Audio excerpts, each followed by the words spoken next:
भारतवर्ष के हमारे समानता के युग शिल्पी, युग दृष्टा, युग ऋषि आदरणीय बाबा साहेब भीमराव रामजी अंबेडकर, आज उनको हम श्रद्धा सुमन अर्पित कर रहे हैं। आज के दिन 14 अप्रैल 1891 में मध्य प्रदेश की धरती पे ऐसे युग ऋषि का जो समानता का संदेश दिया और भारत के अंतिम व्यक्ति को मुख्य धारा में जोड़ा, आज उसका जन्मदिन है। उसको हम श्रद्धा सुमन अर्पित कर रहे हैं। वैसे तो हमारे सारे मनीषियों ने धरती के किसी कोने पे हो, उनका उद्देश्य यही है कि सबको गले लगाओ, सबकी सेवा करो, उनको गले लगाओ जो अंतिम है। लेकिन उद्देश्य से बात बनती नहीं है। अगर उद्देश्य से बात बन जाए तो पुलिसिंग व्यवस्था किस लिए है?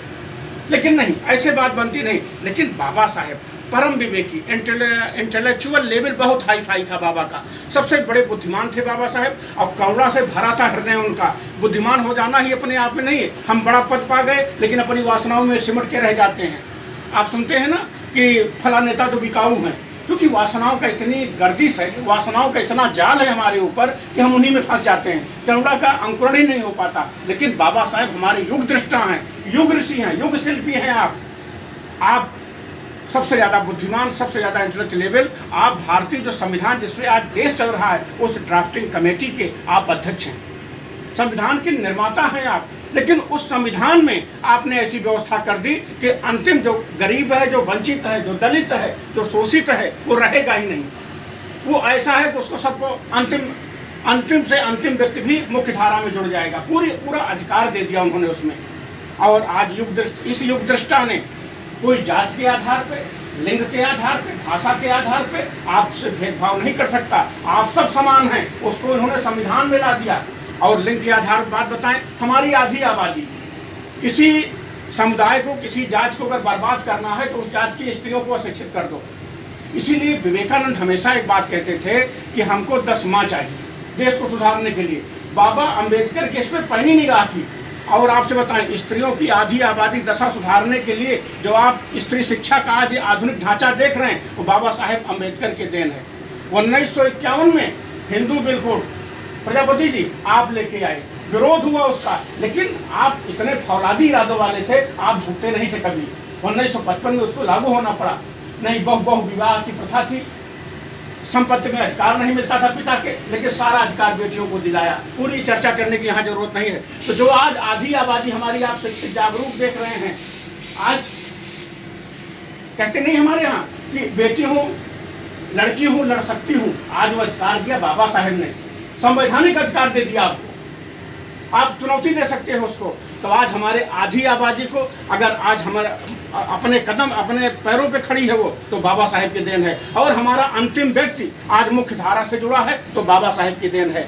आज युग दृष्टा ऐसे युग शिल्पियों को हम यहाँ पे नमन कर रहे हैं, वंदन कर रहे हैं और यहाँ पे एक संकल्प ले रहे हैं। सिर्फ लड्डू खा के चले जाने की हमारी सार्थकता नहीं होगी। हमारे आस पड़ोस में जो भी हमारा स्वजाति भी हो सकता है, दूसरी समुदाय से, दूसरी जात का भी हो सकता है, दूसरे क्षेत्र से भी हो सकता है, जो मुझसे हो सके अपना पेट भरने के अलावा, मैं हमेशा एक बात कहता हूँ, वो प्रवृत्ति पशु प्रवृत्ति है जो आप ही चले। मनुष्य है वही जो मनुष्य के लिए मरे, परोपकाराय सताम विभूतया। तो जो हो सके आपसे, अगर कोई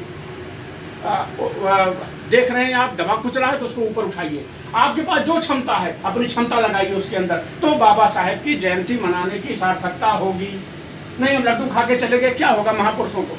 हम माला फूल चढ़ा के चले गए, ये तो एक औपचारिकता है। लेकिन नहीं, अगर असली श्रद्धा सुमन हम अर्पित कर रहे हैं, सच्ची श्रद्धा सुमन अपना अर्पित कर रहे हैं, तो क्या है, उनके कदमों को, उनके जो विचार थे, जो उनका दृष्टिकोण था, उसको हमको आगे बढ़ाना होगा।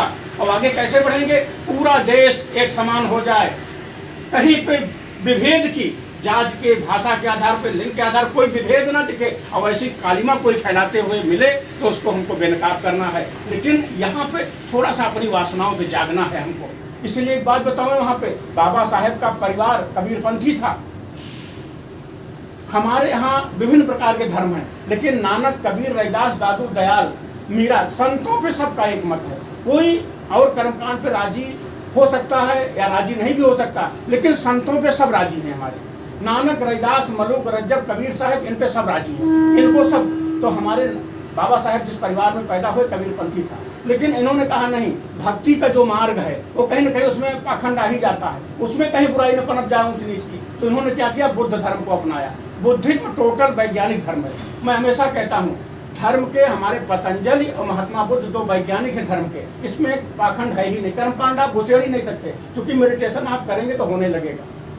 तो उसको उन्होंने अपनाया और एक दृष्टांत दिया, कहीं भी आप ऐसा पाखंड आपके भीतर ना आवे जो आपके वैमनस्य पैदा करती हो, जो आपके बीच मनुष्य के बीच में दूरी पैदा करती हो। तो आज इस युग शिल्पों को हम यहाँ पे नमन करते हैं, महात्मा बुद्ध को नमन करते हैं और यहीं पर संकल्प लेते हैं कि अपने आजीविका के अलावा जो मुझसे बचेगा, जो हो सकेगा, मैं अंतिम व्यक्ति को ऊपर उठाने में अपना योगदान दूंगा। इसी संकल्प के साथ न हारा है इश्क, न दुनिया थकी है, दिया जल रहा है, हवा चल रही है। दिए का काम है जलना, हवा का काम है जलना। वो अपना काम करती है, हम अपना काम करते हैं। हम भी नहीं थकेंगे और तब तक नहीं थकेंगे जब तक मंजिल न मिल जाए। मंजिलों से कह दो पहुंचा नहीं हूं मैं, लेकिन अभी हौसलों से अपनी उड़ान में हारा नहीं हूं मैं। इसी के साथ मैं बाबा साहेब को नमन करता हुआ अपनी बात को विराम करता हूं। जय हिंद।